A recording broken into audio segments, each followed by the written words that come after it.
അസ്സലാമു അലൈക്കും വറഹ്മത്തുള്ളാഹി വബറകാതുഹു. ഇന്നത്തെ വീഡിയോ അള്ളാഹുവിൻ്റെ അനുഗ്രഹത്താൽ നമുക്ക് തുടങ്ങാം. അള്ളാഹുവിനെ ഓർത്തുകൊണ്ട് തന്നെ നമുക്ക് മുന്നോട്ട് പോകാം. ജീവിതത്തിൽ പ്രയാസങ്ങൾ വരുമ്പോൾ പലരും തകർന്നു പോകാറുണ്ട്. അപ്പോൾ ഒന്നോർക്കുക, ഖുർആനിൽ അള്ളാഹു പറയുന്നുണ്ട്, തീർച്ചയായും പ്രയാസത്തോടൊപ്പവും എളുപ്പവുമുണ്ട് എന്ന്. അതുകൊണ്ട് ഇപ്പോൾ നിങ്ങൾക്കൊരു ബുദ്ധിമുട്ടുണ്ടെങ്കിൽ അത് മാറാൻ പോകുന്നതേയുള്ളൂ എന്ന് ഉറച്ചു വിശ്വസിക്കുക.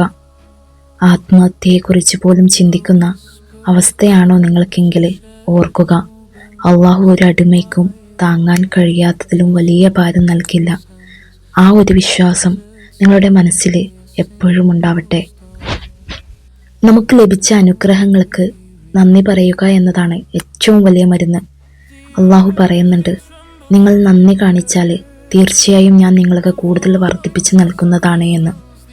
രാവിലെ എഴുന്നേൽക്കുമ്പോൾ അൽഹംദുലില്ലാ എന്ന് പറയുന്ന തുടങ്ങുക. കാഴ്ചയ്ക്കും കേൾക്കുന്ന ശബ്ദത്തിനും ശ്വസിക്കുന്ന വായുവിനും അള്ളാഹുവിനോട് നന്ദി പറയുക. ഈ നന്ദി പറച്ചിൽ നമ്മുടെ ജീവിതത്തിൽ വലിയൊരു മാറ്റം കൊണ്ടുവരും. നമ്മൾ പ്ലാൻ ചെയ്യുന്ന കാര്യങ്ങൾ ഭംഗിയായി ചെയ്യാൻ ശ്രമിക്കുക. തിരുനബി സല്ലല്ലാഹു അലൈഹി വസല്ലമ പഠിപ്പിച്ചതുപോലെ നിന്റെ ഒട്ടകത്തെ കെട്ടിയിടുക, എന്നിട്ട് അള്ളാഹുവിൽ ഭാരമേൽപ്പിക്കുക. അതായത് നിങ്ങൾ ചെയ്യേണ്ട കാര്യങ്ങൾ പൂർണ്ണമായ അർപ്പണബോധത്തോടെ ചെയ്യുക. ബാക്കി ഫലം അള്ളാഹുവിനെ തവക്കൽ ചെയ്യുക. ഇന്നത്തെ നിങ്ങളുടെ കാര്യങ്ങൾ ബിസ്മിയിൽ ചൊല്ലി തുടങ്ങുക. നിങ്ങൾ എടുക്കുന്ന ഓരോ ചെറിയ അധ്വാനവും അള്ളാഹുവിൻ്റെ പ്രതിഫലത്തിന് അർഹമാണ്. നമുക്ക് മറ്റുള്ളവരെ സഹായിക്കാൻ കഴിയില്ലെങ്കിലും നബി സല്ലല്ലാഹു അലൈഹി വസല്ലം പറഞ്ഞിട്ടുണ്ട്, നിന്റെ സഹോദരൻ്റെ മുഖത്ത് നോക്കി പുഞ്ചിരിക്കുന്നത് ഒരു ധർമ്മമാണ്, അതൊരു സ്വതക്കയാണ് എന്ന്. അത് നിങ്ങൾക്കുള്ളിലും ബാധകമാണ്. എപ്പോഴും പുഞ്ചിരിയോടെ ഇരിക്കുക.